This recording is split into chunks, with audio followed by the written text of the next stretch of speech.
Good evening and welcome back. Tonight we journey through stadiums filled with roaring crowds, across frozen fields where legends were born, and into the story of a game that became more than a game. It became America itself. This is the story of American football and the Super Bowl, a spectacle that stops a nation, a tradition that unites millions, and a championship that crowns not just winners but immortals. Get cozy, settle in, and let's begin. Part 1, the birth of American football. From rugby to something new, in the beginning, there was no American football. There was rugby, brought from England to American college campuses in the mid-1800s, where young men played with an oval ball and a confusing mix of rules that seemed to change from school to school, sometimes from game to game. The year was 1869, and Rutgers faced Princeton in what's often called the first college football game. Though it looked nothing like the sport we know today, it was more like soccer with some rugby thrown in. Players could kick the ball but not throw it, could advance but not block. 25 men on each side chased a round ball across a field with no helmets, no pads, no referees, who knew what they were doing. But something was stirring in the American character, a desire to take this British import and transform it into something distinctly their own. More strategic, more violent, more spectacle. Walter Camp, the father of American football, enter. Walter Camp, a Yale student and later coach who would earn the title Father of American Football. From the 1880s through the early 1900s, Camp systematically transformed rugby into a new game. He introduced the line of scrimmage, replacing rugby's continuous scrum with a structured battle line where each play began from a set position. He created the down system. A team had 3 attempts, later 4, to advance the ball 5 yards, later 10, or they surrendered possession. This simple innovation transformed chaos into strategy, making football a game of inches, of territorial conquest, of planning and execution. Camp established the 11-man team, reduced from rugby's 15. He positioned players in specific roles: quarterback, halfback, fullback, ends, tackles, guards. He created the point system: 6 points for a touchdown, 3 for a field goal, 1 for a safety. He essentially wrote the rulebook that would define American football, but the early game was brutal. Without forward passing, and with mass formations where teams would bunch up and ram into each other, football in the 1890s and early 1900s was less strategy and more organized violence. In 1905 alone, 18 players died from injuries sustained on college fields. The game faced an existential crisis: either reform or be banned entirely. President Theodore Roosevelt, a football fan despite the carnage, intervened. He summoned college athletic leaders to the White House and delivered an ultimatum: make the game safer or face abolition. In response, the forward pass was legalized in 1906, opening up the field and reducing the mass collisions that had made football so deadly. The forward pass changed everything. Suddenly, football wasn't just about brute force. It was about deception, timing, precision. A quarterback could stand behind his line and throw the ball downfield to a receiver running free. The game became three-dimensional, more chess than checkers. The professional game emerges. While colleges played before thousands, professional football struggled to find its footing. In small industrial towns across Pennsylvania and Ohio, factory workers and coal miners played on weekends for small payouts, often under assumed names to protect their amateur status for college play. In 1920, in a car dealership in Canton, Ohio, representatives from several teams gathered to form the American Professional Football Association, later renamed the National Football League, the NFL. The league was chaotic at first, teams folding and reforming, players jumping between rosters, nobody quite sure if professional football had a future. But slowly, it grew. The Chicago Bears, under owner and coach George Halas, became the league's anchor. The Green Bay Packers, a team owned by a small Wisconsin city rather than a wealthy magnate, proved small-market football could survive. The New York Giants brought the game to the nation's largest city in 1925, playing before 70,000 fans at the Polo Grounds. Still, professional football remained secondary to college ball through the 1950s. The NFL championship game, though determining the league's best team, didn't capture the national imagination. That would require something bigger, something bolder, something that combined sport with spectacle in a way America had never seen. That something would be called the Super Bowl. Part 2, the birth of the Super Bowl. 2 leagues, 1 game by the 1960s, the NFL had become prosperous, its teams profitable, its games drawing solid television audiences. Then, in 1960, a new challenger emerged: the American Football League, the AFL. The AFL was the brainchild of wealthy businessmen, denied NFL franchises who decided to start their own league. They placed teams in cities the NFL had ignored: Dallas, Denver, Oakland, Houston, Kansas City, Buffalo. They signed a television deal with NBC, ensuring nationwide exposure. And they aggressively recruited players, offering bigger contracts and flashier opportunities. The 2 leagues became rivals, competing for talent, for television dollars, for fans. The AFL played a more wide-open, pass-happy style compared to the NFL's ground-and-pound conservatism. AFL games featured more points, more excitement, more pizzazz. Stars like Joe Namath in New York and Lance Alworth in San Diego became household names. By 1966, the competition had become expensive for both sides. A bidding war for college players was driving up costs.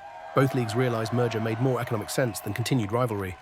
The agreement reached that year called for the 2 leagues to merge fully by 1970. But in the meantime, they would play a championship game between their respective champions. This game, initially called the AFL-NFL World Championship Game, needed a catchier name.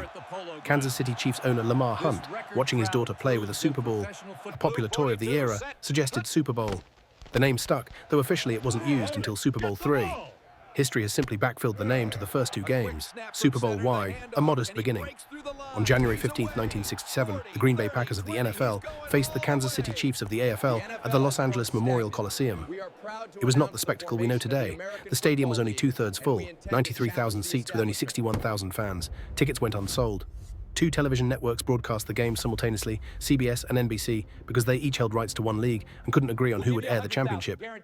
The Packers, led by legendary coach Vince Lombardi and quarterback Bart Starr, dominated 35-10. The game proved what many expected. The established NFL was superior to the upstart AFL. The trophy presented to the Packers had no name yet.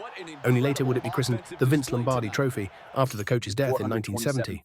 Super Bowl II the following year was more of the same. The Packers again, another blowout. This time over the Oakland Raiders. The AFL looked overmatched. The Super Bowl, though growing in prestige, had yet to deliver a truly competitive game. That changed in Super Bowl III, the guarantee, Joe Namath and Super Bowl III. The 1968 season ended with the NFL's Baltimore Colts, an 18-point favorite, facing the AFL's New York Jets. The Colts were dominant, having lost only once all season. Their defense was fearsome, their quarterback Johnny Unitas a legend. The Jets, led by brash quarterback Joe Namath, were given little chance. 3 days before the game, at a Miami Touchdown Club dinner, Namath was heckled by a Colts fan. Irritated and perhaps a bit drunk, Namath stood up and declared, "We're going to win Sunday, I guarantee it." The guarantee, in an era when athletes were expected to be humble and deferential. Namath's bold prediction was shocking. Some called it arrogance, others saw confidence. Everyone tuned in to see if he could back it up. On January 12, 1969, in Miami's Orange Bowl, Namath and the Jets shocked the world, defeating the mighty Colts 16-7. Namath didn't throw a touchdown pass, but he didn't need to. He managed the game brilliantly, the Jets' defense was stout, and the AFL finally proved it belonged on the same field as the NFL. Super Bowl III legitimized both the AFL and the Super Bowl itself. It proved the championship game could deliver drama, upsets, and unforgettable moments. The merger proceeded as planned, and by 1970 the two leagues became conferences within a unified NFL, the AFC, former AFL teams plus 3 NFL teams, and the NFC, the remaining NFL teams. The Super Bowl was no longer just a championship game. It was becoming an event. Part 3, the Super Bowl becomes a spectacle. The 1970s, dynasties and America's game. The 1970s saw the Super Bowl transform from a sporting event into a cultural phenomenon. Television ratings soared. The game moved from afternoon to evening, then to late afternoon to capture both coasts in prime viewing hours. Advertisers realized Super Bowl commercials reached an audience unlike any other. Captive, attentive, massive. On the field, dynasties emerged. The Pittsburgh Steelers, led by quarterback Terry Bradshaw and the Steel Curtain defense, won 4 Super Bowls in 6 years, 1975, 1976, 1979, 1980. Their blue-collar identity, a Rust Belt cities team built on toughness and defense, resonated with American workers facing economic uncertainty.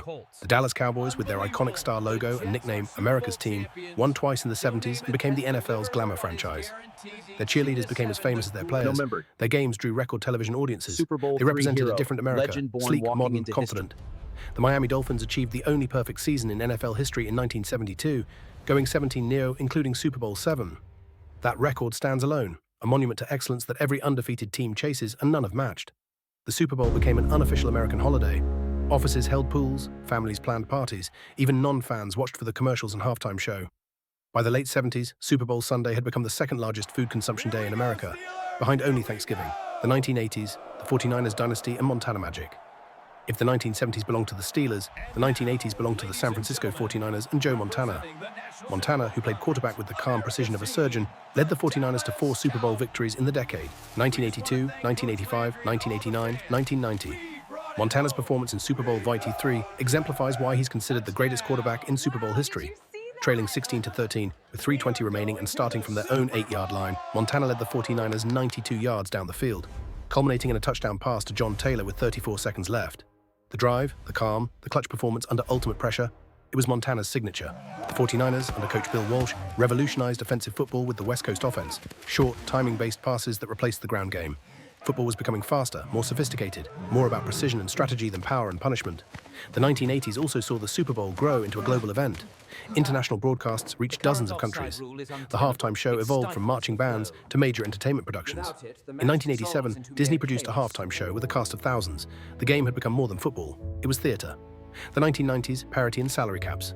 The 1990s brought parity to the NFL through the introduction of the salary cap in 1994.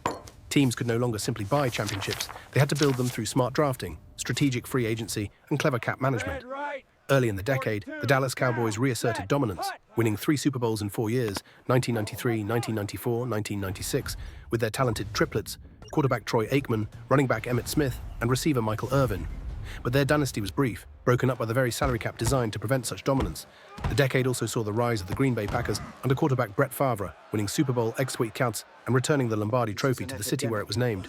And it witnessed John Elway of the Denver Broncos finally winning after 3 previous Super Bowl losses, earning back-to-back championships in his final 2 seasons before retiring. Super Bowl commercials became events unto themselves. The 1984 Apple Macintosh commercial, directed by Ridley Scott and aired during Super Bowl XVIII, is still considered one of the greatest advertisements ever made. Companies now spent millions, not just for airtime, but for production, hoping to create viral moments before viral was even a term.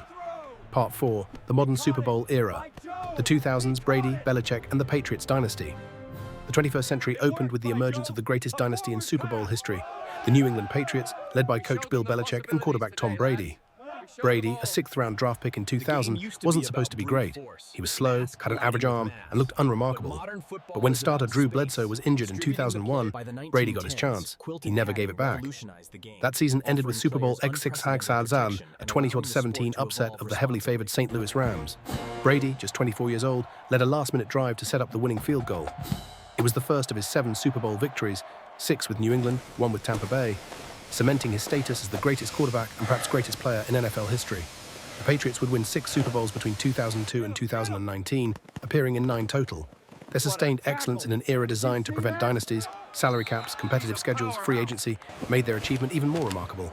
Belichick's tactical genius and Brady's clutch performances created a dynasty that dominated 2 decades.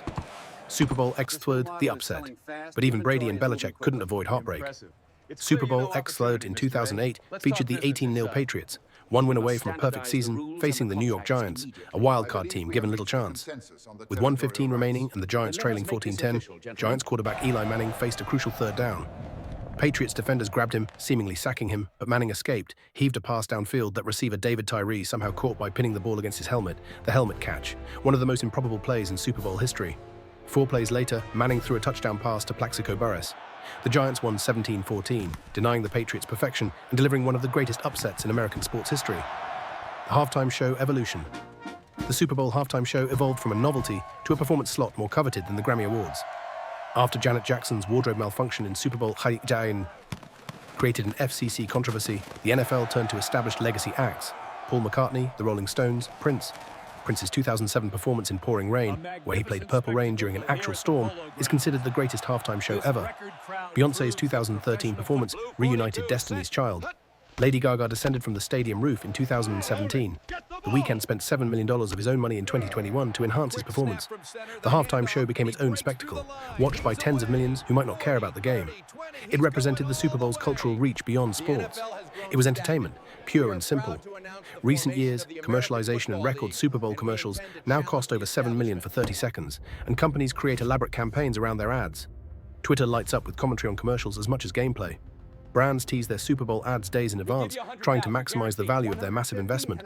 The game itself has seen scoring records rise as rule changes favor offense and quarterback protection. The Kansas City Chiefs, led by Patrick Mahomes, won back-to-back Super Bowls in 2023 and 2024, establishing themselves as the current dynasty. Mahomes, with his improvisational brilliance and cannon arm, represents the new breed of quarterback. Mobile, creative, spectacular. Super Bowl LVEY in 2023 drew 115 million viewers, making it the most-watched Super Bowl ever. The game has become the single biggest annual sporting event in America and one of the largest worldwide. Part 5, Why the Super Bowl Matters More Than a Game. The Super Bowl transcends football. It's become a secular American holiday, a shared cultural moment in an increasingly fragmented society. For one Sunday in February, over 100 million Americans pause everything to watch the same event. In an age of streaming, cord-cutting, and infinite entertainment options, the Super Bowl remains appointment television.